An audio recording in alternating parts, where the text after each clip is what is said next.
Okay, so today we're going to take a look at Google Docs, which is a nice feature of Google's website, google.com, that allows you to share documents and also edit documents with teams of people.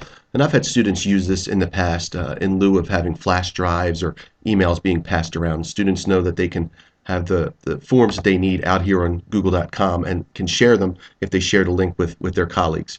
So the first thing we do need to do is to sign in. So I'm going to sign in. My computer already knows who I am, and then I have an account. But if you're new to the party, you're going to click on the red sign up button, and it's going to ask you for all the standard information: first name, last name, make a username and a password, when's your birthday, and of course it also wants to make sure that you are not a robot here. So you're going to put the words in and agree to all their terms of service. So go ahead and do all that, and you'll be all set to go. But again, I'm already part of this, so it already knows who I am, and I'm all set to go. The interesting thing, even if you've been using Google Docs for a while now, is that Google has rebranded Google Docs, excuse me. Google Docs has been rebranded as Google Drive. So once I log in, I now have this option up here of Google Drive. If you're a veteran Google Docs user, you're not going to notice many differences here. I still have my list of documents that I have created and I have ownership of, but also ones that other people who I'm colleagues with or friends with have created that I can edit or look at as well. So I have my same list here. So I'm going to step you through a couple of the things you can do here with Google Drive. You have the ability to create a document. I can create a document, which is kind of like a Word document, a presentation, which looks and feels like a PowerPoint or a spreadsheet, kind of an Excel document, and also a form, which I'll walk you through in a minute. But I'm going to start you with making a document here. And again, it kind of feels like a stripped down version of Word. You can change the font size and the centering and all that basic type of stuff. But today I think I'm going to profess my love for cookies, and I'm very excited about my love for cookies.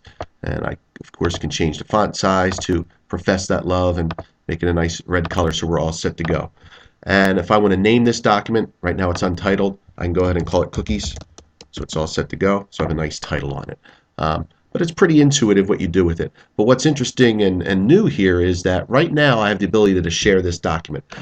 Right now this document is private to only me. I'm the only person who can edit it or view it, but I can change that by clicking on this share button here.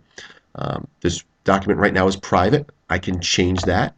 I can make it so that it's public on the web and anyone who stumbles across it can view it or edit it. Or I could just restrict it to anyone who I happen to give the link to, and that's often what I choose to do, is I'll get the link from Google and share the link via email or via Twitter, and those people have the chance to look at it.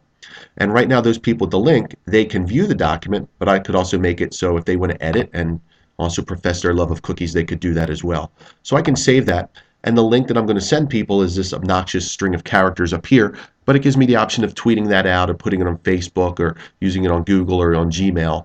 I tend to email these things, so I could right click it and copy that and send it out to my friends. So we're done with that. So right now cookies now shows up, if I go back to my drive, is it now shows up as a new document for me that I can now edit and come back to later.